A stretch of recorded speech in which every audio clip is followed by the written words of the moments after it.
chimarrão, óbvio, na beira da praia. Agora que eu cheguei na praia, são 4 horas da tarde, nublou. Tava um puta de um calor e nublou. Oh, maravilha.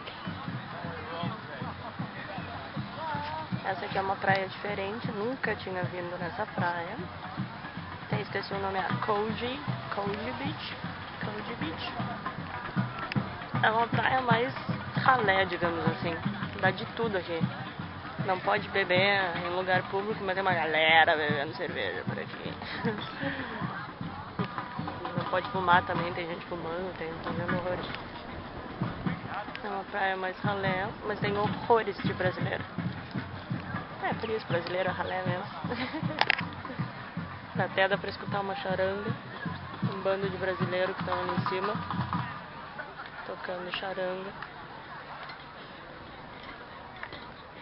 Tem uma ilhazinha lá no meio do mar.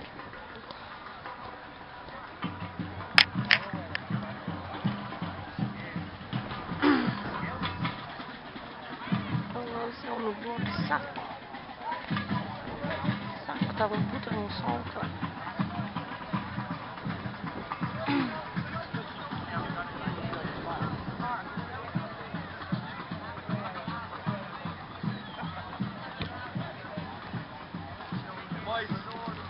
E essa praia é mais barulhenta do que as outras. Porque todas as praias aqui é tudo em silêncio. Essa daqui tá barulhenta. Parece uma praia brasileira. Bem legal.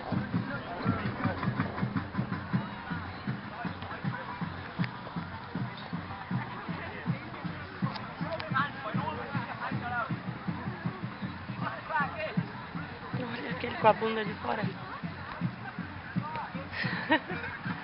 São umas figuras.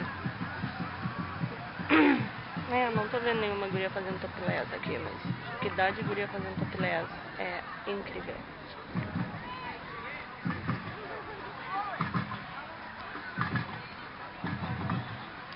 Ok, bye. Bye.